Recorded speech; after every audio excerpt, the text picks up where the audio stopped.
నమస్కారం అండి. నేను డాక్టర్ మోవా శ్రీనివాస్ మాట్లాడుతున్నానండి. మోవా శ్రీనివాస్ యూట్యూబ్ ఛానల్కి మీకు స్వాగతం. మీరు మామూలుగా చాలా చోట్ల చూసి ఉండొచ్చు, విని ఉండొచ్చు, సినిమాల్లో కూడా చూస్తుంటారు. చాలా సందర్భాల్లో ఇట్లా గుండెకి, ఛాతీకి షాక్ ఇవ్వడం జరుగుతూ ఉంటుంది. సో గుండెకి షాక్ ఎందుకు ఇస్తారు, ఎలా ఇస్తారు, దానికి గల ఉపయోగాలు ఏమిటి, ఇట్లాంటి విషయాల గురించి మనం మాట్లాడదాం. సో అది చూడటానికి కొంచెం గగురు పుట్టే విధంగా ఉండొచ్చు, కానీ గుండెకి షాకు కరెక్ట్గా ఇచ్చినట్లయితే, కరెక్ట్ సందర్భాల్లో ఇచ్చినట్లయితే అది ప్రాణాలు తప్పకుండా కాపాడుతుంది. ఇప్పుడు చిన్న కథ చెప్తాను మీకు నేను. ఇది ఒక 8 ఏళ్ల క్రితం జరిగింది. సో నా పక్కన ఎదురుగుండా రాత్రి 8:30, 9ంటికి ఒక 25 ఏళ్ల కుర్రాడు వచ్చి కూర్చున్నాడు. సో అతను ముగ్గురు ఫ్రెండ్స్ తీసుకొచ్చాడు. మొత్తం 4 వచ్చి కూర్చున్నారు. అతను కూర్చుంటే ఏమైందా, ఏమిటి ఇలా వచ్చావు అన్న. అతని పేరు చెప్పచ్చు, నేను నిజానికి సరే పేరు చెప్తే బాగుండకపోవచ్చు. ఒక 25 ఏళ్ళ పొట్టిగా ఉన్న, కొంచెం లావుగా ఉన్నటువంటి కుర్రవాడు. సో అతని ఫ్రెండ్ని అడుగుతున్నాను, ఏమిటి అయ్యాలి తీసుకొచ్చారు, ఏంటి అబ్బాయి కష్టం ఏంటి, ఎందుకు ఇలా వచ్చారు అని అడుగుతుంటే నిన్న దానికి ఒక 24 గంటల ముందు ఇతనికి ఛాతీలో నొప్పి వచ్చిందండి. నొప్పి వచ్చి కాసేపు చెమటలు పట్టి తర్వాత తగ్గిపోయింది. అప్పుడు డ్రింక్ తీసుకుంటున్నాం కదా అని మేము కాస్త అశ్రద్ధ చేశాం. పొద్దున్న బాగానే ఉన్నాడు, ఇప్పటి నుంచి మళ్ళీ నొప్పి అంటున్నాడండి అన్నాడు.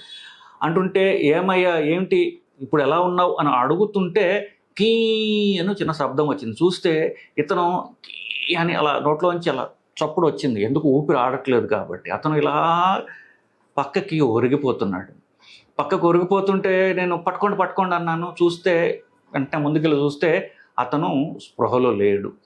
సరే అని టక్కుని పక్కకు తీసుకెళ్ళి పక్క రూమ్లో అతన్ని, అక్కడ బెడ్ ఉంటే బెడ్ మీద పడుకోబెట్టి తీసుకురండి కంగారు పెట్టి అందరిని ఈసీజీ చూస్తే అతనికి గుండె 220 సార్లు కొట్టుకుంటుంది. చాలా ఫాస్ట్గా గుండె కొట్టుకుంటుంది. ఈసీజీ తీస్తే నేను చెప్పినట్టుగా వేగంగా కొట్టుకుంటుంది. టక్కుని ఈకో పక్కనే ఉంది, ఈకో గుండెకి 2D ఈకో తీసి చూసాం.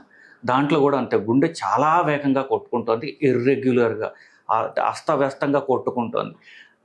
సరే షాక్ మెషిన్ పట్టుకొని రండి అన్న. ఈ లోపుగా వాళ్ళు మిషన్ అంటే ఇంకో గదిలో ఉంటుంది అది మా వాళ్ళు స్టాఫ్ తీసుకురావడానికి ఒక 2 నిమిషాలు టైం పడుతుంది. ఈ లోపుగా అతనికి ముందు నుంచి నేను సిపిఆర్ చేస్తుంటే ఈ హఠాత్ పరిణామానికి ఫ్రెండ్స్ అందరూ కూడా షాక్ అయిపోయి అతని పేరు పెట్టి గట్టిగా పిలుస్తున్నారు. రే రే రే రే రే పిలుస్తుంటే అతనికి ఏమాత్రం చలనం లేదు. పాపం 25 ఏళ్ళ కుర్రాడు, అతనికి ఏమి చలనం లేదు. సో ఈ లోపుగా మా వాళ్ళు షాక్ మెషిన్ తీసుకొచ్చారు, కనెక్ట్ చేశాను, షాక్ చేసి పుట్టికి షాక్ కొట్టి ఛాతీలో మధ్యలో ఒకటి పక్కన ఒకటి పెడతారు, పక్కన 2 పెట్టి నేను షాక్ ఇచ్చాను. షాక్ ఇస్తే పక్కన ఈ ఫ్రెండ్స్ అందరూ షాక్ అయిపోయినారు కదా, ఒరే ఎటోనావు అరుస్తున్నారు. నేను షాక్ ఇవ్వగానే ఎవరైతే ఆల్మోస్ట్ గుండె ఆగిపోయిన పరిస్థితిలో ఉన్నాడో అతను చెయ్యి ఇట్లా పెట్టి ఇట్లా అన్నాడు. అంటే వాళ్ళందరూ ఆశ్చర్యపోయి, అంతకుముందు ఎంత షాక్ తిన్నారు, ఇప్పుడు అంతే షాక్ తిన్నారు, ఈసారి ఆనందంతో.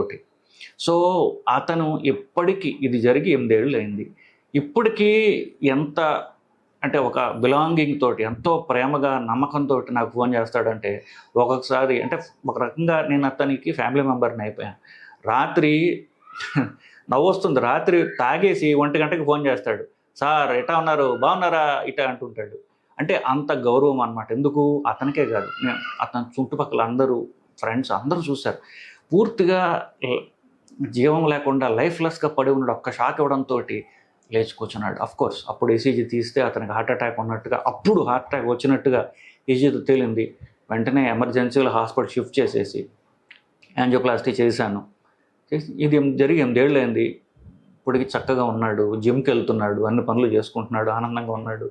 అప్పుడప్పుడు వస్తుంటాడు, పలకరిస్తుంటాడు, పరీక్షలు చేస్తూ ఉంటాడు. సో అతనికి ఏం ప్రాబ్లం, ఏ డాక్టర్ దగ్గరికి వెళ్ళినా కాదు, మా డాక్టర్ చెప్తాను చేయించుకుంటా అంటాడు. అక్కడి నుంచి నాకు ఫోన్లు చేస్తుంటాడు, మా డాక్టర్ ఉన్నాడు మాట్లాడు అంటుంటాడు.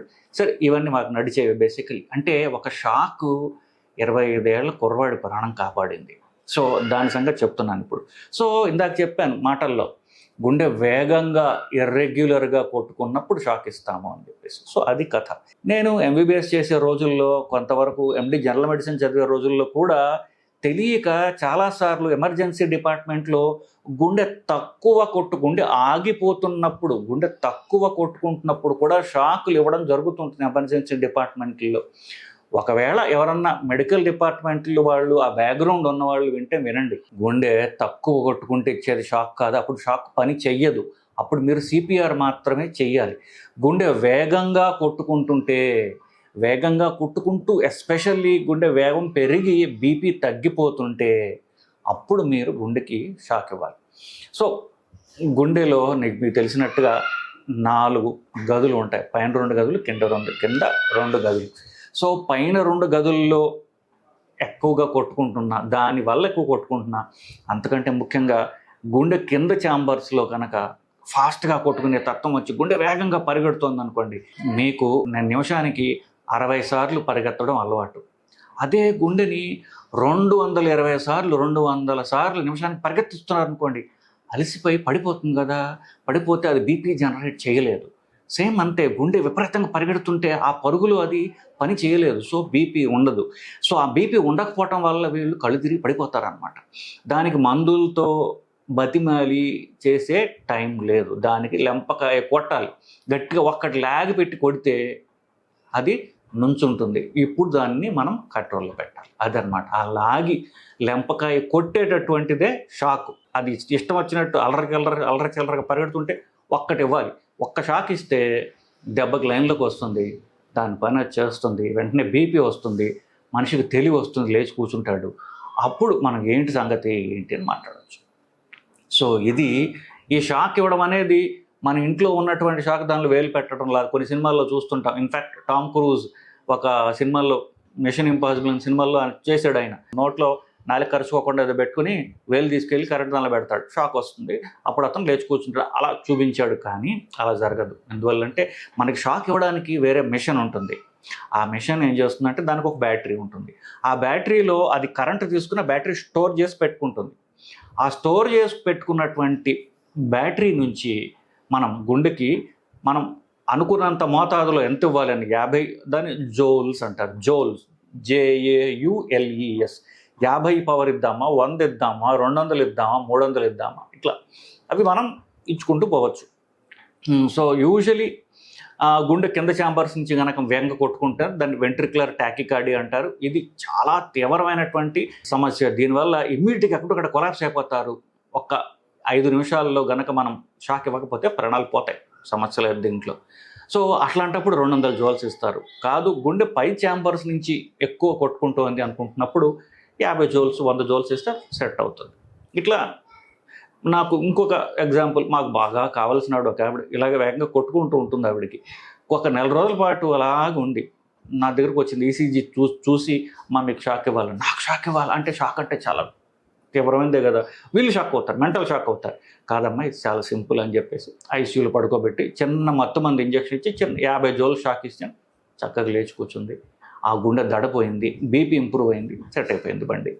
సో ఇట్లాంటిది అనమాట. సో ఇవ్వడానికి నేను చెప్పినట్టుగా ఒక రకమైనటువంటి మెషిన్ ఉంటుంది, ఆ మెషిన్లో బ్యాటరీలు స్టోర్ చేసి పెట్టుకుంటూ ఎనర్జీ స్టోర్ చేస్తుంది, దానిలోంచి ఎంత కావాలో అంతే మోతాదులో షాక్ ఇస్తాం.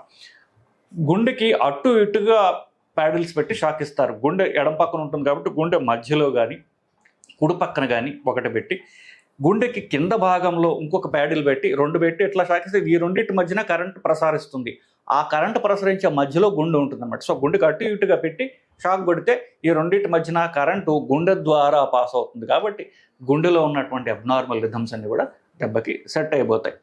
సో ఎవరన్నా అపస్మారక స్థితిలో ఉన్నప్పుడు షాక్ ఇచ్చి ఇది ఒక ప్రోటోకాల్ ఉంటుంది. ఏమిటి, ముందు సిపిఆర్ చేస్తూ మన ఆ మిషన్ తెచ్చే లోపల గుండెని పని చేస్తుంటే, గుండె నొక్కుతూ ఉంటే గుండెలో ఉన్న కొద్దిపాటి రక్తం మెదడుకి వెళ్తూ ఉంటుంది. మెదడుకి రక్త ప్రసరణ మెయింటైన్ చేయకపోతే వాళ్ళకి అపస్మారక స్థితి, కోమలకు పోతారు వాళ్ళు. సో ముందు సిపిఆర్ చేస్తూ ఈలోపు గుండెకి అరేంజ్ చేసుకుని మిషన్ గుండెకి షాక్ ఇచ్చి మళ్ళీ వెంటనే కాసేపు సిపిఆర్ చేసి చూస్తాం, నాడి చూస్తాం. సో ఈ మెదడుకు పోయే రక్తనాళాలు మెడ ద్వారా వెళ్తాయి కాబట్టి ఈ గడ్డం కింద వేలు పెడితే మీకు నాడి తెలుస్తుంది. ఈ నాడి తెలుస్తుంది అంటే మెదడుకి రక్త ప్రసారం జరుగుతుంది. షాక్ ఇచ్చిన తర్వాత గుండె మొదలవుతుంది కదా, అప్పుడు మనం చూస్తే రక్త ప్రసారం మొదలైందా లేదా అని చూసుకుంటూ ఉంటాం. ఈసీజీ ఉంటే ఆఫ్కోర్స్ ఈసీజీలో కనిపిస్తూ ఉంటుంది. రక్త ప్రసారం మొదలైపోతే బయటపడ్డాం. సో బీపీ తక్కువ ఉంటుంది, ఎందుకు గుండె సడన్గా ఒక్కసారి రికవర్ అయింది కదా, కాస్త బీపీ పెంచడానికి మందులు వేస్తాయి. దీన్ని ఒక ప్రోటోకాల్ ఉంటుంది, ACLS ప్రోటోకాల్ అంటారు. షాక్ ఇవ్వడం, సిపిఆర్ చేయడం, అసెస్ చేయడం, బీపీ అవి అసెస్ చేసి దానికి మందులు ఇవ్వడం ఇవన్నీ జరుగుతూ ఉంటాయి. సో ఇది ఒక protocol. American college of cardiology వాళ్ళ ప్రోటోకాల్, లేకపోతే బ్రిటిష్ వాళ్ళది, ఇలా ఒక ప్రోటోకాల్ పోస్టర్ లాగా చేసి హాస్పిటల్ ఎమర్జెన్సీలో పెట్టుకుంటారు.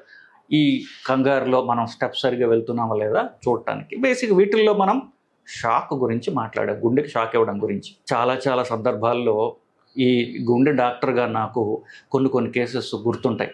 అవేంటి, నాకు ఒక 5-6 కేసులు నాకు ఈజీగా నేను చెప్పగలను. కొన్ని కేసులు అయితే 10-12 ఏళ్ల క్రితం జరిగినవి కూడా. అన్నీ కూడా గుండెకి షాక్ ఇవ్వడం వల్ల డ్రామాటిక్గా ఆల్మోస్ట్ చనిపోయిన వ్యక్తి బతికి బయటకు వచ్చి ఇట్లా చెప్పుకోవడానికి ఇట్లాంటివన్నీ, ఈ కథలన్నింటిలో కూడా షాక్ ఉంటుంది. ఇంకోటి చెప్పొచ్చు, ఒక ఆయన పొద్దున్న 9:30కి హార్ట్అటాక్ వచ్చింది, చేతులు నొప్పి వస్తే హైదరాబాద్లో 20 కిలోమీటర్ల అవతల ఉండేవాడు ఆయన మోవా శ్రీనివాసే కావాలి అని పొద్దున్న 9:30కి ట్రాఫిక్లో నా కోసం పాపం ఆటో ఎక్కి బయలుదేరాడు. ఈ ట్రాఫిక్లో వచ్చేసరికి 1.5 గంట పట్టింది. తీరా వచ్చేసరికి మనిషి లేడు. ఆ గుండె వేగంగా కొట్టుకుంటోంది. టక్కన ఎమర్జెన్సీ పడుకోబెట్టి 8 షాకులు ఇచ్చాం. ఇంకా లాస్ట్ది చూద్దాం, 8 షాకులు ఇస్తే ఆయన బతికిన తర్వాత అఫ్కోర్స్ స్టెంట్ అవి వేసాం. 8 షాకులు ఇచ్చిన తర్వాత ఆయన ఆల్మోస్ట్ 10-12 ఏళ్ళు తర్వాత జీవించాడు. ఆయన కూడా అంతే. మా ఇంట్లో ఫ్యామిలీ మెంబర్ నిన్న ఆయన ఫ్యామిలీ కలిపేసుకుని వాళ్ళ ఫ్యామిలీ మెంబర్లాగా ఈ మధ్యన ఆయన మళ్ళీ వేరే కిడ్నీ ప్రాబ్లం మధ్య గతించడం జరిగింది. బట్ స్టిల్ చెప్తున్నా, ఇట్లాంటివి గుర్తుపెట్టుకోవడానికి నేను వాళ్ళకి చేసిన అతి ఉపకారం ఏంటంటే షాక్ ఇవ్వడం. సో అవసరమైన చోట గుండె వేగంగా కొట్టుకుంటున్నప్పుడు కరెక్ట్ టైంలో షాక్ ఇచ్చినట్లయితే ప్రాణాలు కాపాడబడతాయి. సో షాక్ అంటే ఏమిటి, ఇవన్నీ కూడా చెప్పుకొచ్చాను. అఫ్కోర్స్ మంచి ఉన్నట్టే కొద్దిగా చెడు ఉండొచ్చు. ఏమిటి, షాకు ఇచ్చేటప్పుడు జెల్ పుయ్యాలి. ఒక రకమైనటువంటి జెల్ లాంటి పదార్థం వీటి మీద పోసి ఇట్లా పెడతాం. ఒకసారి ఎక్కువ ఇవ్వాల్సి వచ్చిన డాక్టర్లు కంగారులో ఉన్న జెల్ పుయ్యకపోతే ఇక్కడ చర్మం కొంచెం కాలుతుంది. ఆ మంట కొంచెం తర్వాత కొంతకాలం ఉండొచ్చు. ఇది తప్ప సీరియస్ ప్రాబ్లమ్స్ ఉండవు. షాకు వల్ల ఎక్కువైపోవడం, దానివల్ల గుండెకి నష్టం జరగడం అంటూ జరగదు. ఎందుకంటే మనం ఇచ్చేది ఒక పరిమిత మోతాదులో షాక్ ఇస్తాం కాబట్టి దీనివల్ల తీవ్రమైన పరిణామాలు ఉండవు. గుండె ఆగిపోవడాలు జరగవు. ఆగిపోయిన గుండెని బతికించడానికి ఇస్తాం. సో ఆగిపోయిన గుండె అంటే వేగంగా కొట్టుకునే గుండెని, స్లో అయిన గుండెకి పనిచేయదు. ఇంతకుముందు ఆల్రెడీ చెప్పాను. సో ఒకటి, చర్మం మీద కొంచెం బర్నింగ్ లాగా ఉండొచ్చు ఆ జెల్ సరిగ్గా లేకపోతే తప్ప సీరియస్ ప్రాబ్లమ్స్ అంటూ ఈ షాక్ వల్ల ఉండవు. ఎందుకంటే అది ఒక్కసారి అలా కొట్టంగానే గుండె మేల్కుంటుంది. సో వెంటనే గుండె తన పని దాన్ని చేసుకుంటుంది. దీనివల్ల తీవ్రమైన దుష్పరిణామాలు అంటూ ఉండవు. సో దాని గురించి అనవసరమైనటువంటి అమాయకపు భయాందోళనలు పెట్టుకోవాల్సినటువంటి అవసరం లేదండి. సో ఇదండి, గుండెకి షాక్ ఎప్పుడు ఇస్తారు, ఎలా ఇస్తారు, ఎందుకు ఇస్తారు, దానివల్ల ఏమన్నా మనకి దుష్పరిణామాలు ఉన్నాయనేటటువంటి అంశాన్ని ఇవాళ మనం మాట్లాడాం. Hope you find this video interesting. ఒకవేళ నచ్చినట్లయితే వీడియోని లైక్ చేయండి, మీ ఫ్రెండ్స్తో షేర్ చేసుకోండి. మోవా శ్రీనివాస్ యూట్యూబ్ ఛానల్కి మీరు సబ్స్క్రైబ్ చేసుకోండి. నమస్కారం అండి.